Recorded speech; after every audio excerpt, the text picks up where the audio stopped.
G'day Flow friends, we're back again for another bike review. This time it's the Carbon Collosus N from Polygon. It's a bike we know really well. We've reviewed it a few times in the past, but always in an alloy version. Let's dive into it, see what's new along with this carbon frame and how it performs out on the trail.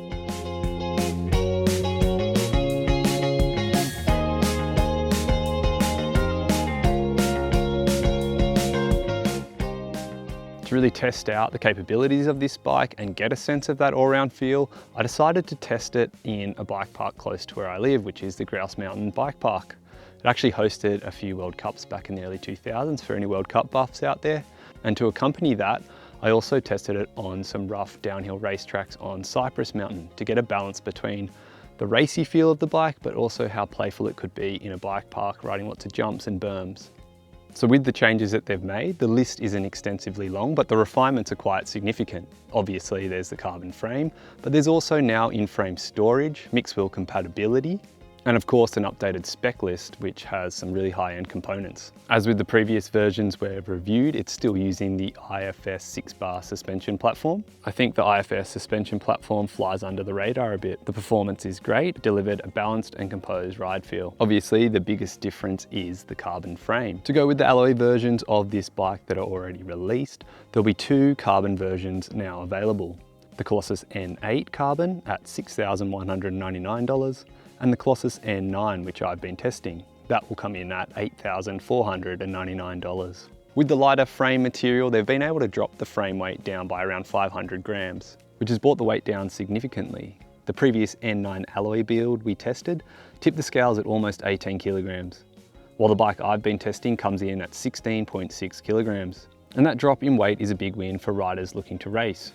It's definitely noticeable if you're pedaling around all day, like you would do if you were racing at an enduro. Polygon is calling the in-frame storage the Poly Pocket, and I think it's a great addition to this platform. It's not as well refined as some of the other in-frame storage we've seen from brands like Santa Cruz or Pivot, but it's a simple and useful design, and it's great to see that included in the new model. The last version of this bike we tested was only compatible with 29-inch wheels. Since then, Polygon have released an alloy version that does allow for mixed wheel compatibility, and that has trickled into this carbon model. Again, another welcomed addition, as I feel like mixed wheel platforms work well with enduro bikes like this, used for bike park riding or even racing on steeper terrain. In fact, it's the mullet setup that I preferred to configure this bike. I found it to offer some great benefits, and I really enjoyed it in that setup. Okay, let's take a moment to talk about sizing and geometry. The Polygon Collosus N9 Carbon will be available in 4 different sizes: small, medium, large, and extra large. The size I tested was a size large with a 480mm reach, and all bikes will have a 435mm chainstay length. The range of reach measurements are starting at 440mm on the small and stretching out to 500mm on the extra large. At 179 centimeters tall, I found the 480mm reach on the large fit me really comfortably, and I felt right at home on the bike straight away. The geometry is much the same as the bike we tested back in 2023, but that doesn't mean the geo is outdated. These are still very sensible and well-selected numbers for a modern enduro bike. So there is a flip chip to run mixed wheels or 29-inch wheels as it comes stock, but there is no other geometry adjustment built into the frame, which is one detail that I would have liked to have seen brought into this platform, particularly for those that are going to race and want to custom tune the bike to suit different terrain. Okay, let's talk about the ride characteristics of the Polygon Collosus N9 Carbon. Some enduro bikes are built purely as race machines. They hug the ground and are brutally fast, but they can also feel a bit dead at times.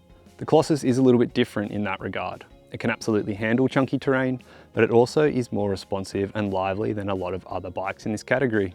This bike can certainly handle chunky terrain and could be raced at a high level, but it does have a feeling of agility that isn't always associated with bikes with this much travel, that being 170mm front and rear. Switching to a 27.5-inch rear wheel really boosts the bike's agility, and I found it made riding jumps and railing berms in the bike park a whole lot of fun. Now those short 435mm chainstays definitely add a playful feel.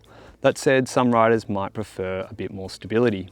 Polygon are using modular rear dropouts on this bike, but the bike only comes with the 435mm option. I think it'd be a great benefit and addition to this platform if you could get the bike with a slightly longer dropout as well as the short version. Something around 445mm or 450mm would be a great option to have, and you could change the ride characteristics quite significantly along with the different wheel sizes.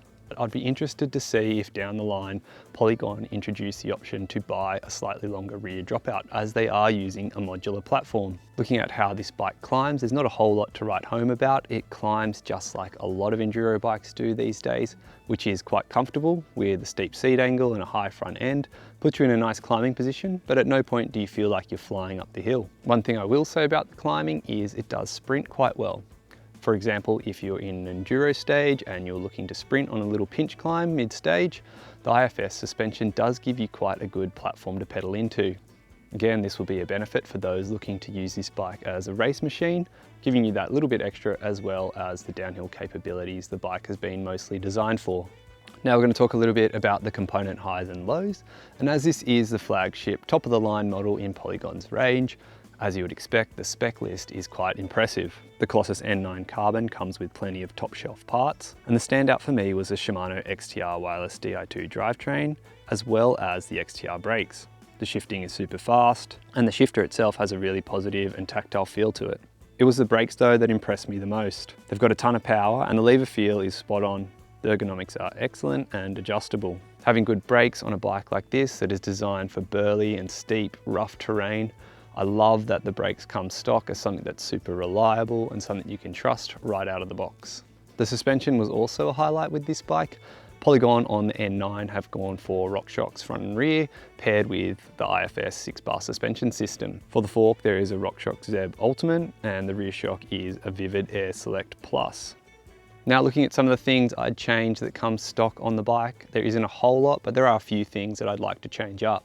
It's a really solid build overall, but first up I would change the tyres. The EXO casing felt a little on the lighter side for a bike like this. As it is Maxxis's lightest casing, I would have preferred something with a double down casing. The next thing I would change is the dropper post. The performance was fine, had no issues with that, but I just found the length to be a little bit short for a size large. It comes stock with a 170mm dropper post, and I think something around 200mm would be more suited for the size large and extra large in particular. Not spec related, but there are a few other things that I think could do with some refinement. On the test bike, the chain protector wasn't quite positioned correctly, which led to some noticeable chain wear after just one ride. For the most part, I think Polygon have done a really good job with this spec selection. The price is quite reasonable for what you're getting, and the build is appropriate to the style of riding. So wrapping things up, who is this bike for? I feel like this bike, as I mentioned before, is a really well-rounded enduro bike. It is great for someone who is looking for something that can tackle gnarly terrain, but also has a lively feel to it. With bike park season fast approaching in Australia, I think this would be a great consideration for someone who's looking to ride lifts or shuttle quite a bit this summer. It has 170mm of travel front and rear, and also has mixed wheel compatibility, making it really suitable for bike parks, but also has an agile and lively feel to it when you're riding on less steep and gnarly terrain. As I mentioned before, the changes aren't extensive in terms of the number of things that have changed, but it is significant to see Polygon going to a carbon frame on this bike, as well as the Inframe storage, mixed wheel compatibility, and the other refinements they've made along the way to make this a more dialed and neat package. For me personally, this is the most high-end and refined Polygon bike I've come across, and the ride characteristics and ride feel live up to the high-end spec that comes with a bike like this. I hope you found this video review helpful and you've learned a little bit more about the Polygon Collosus N9 Carbon. However, if you're after a more in-depth review, be sure to check out the link in our description where we have the full written review. Thanks again for checking out the video, and we'll see you next time for another review or out on the trails. Catch you later.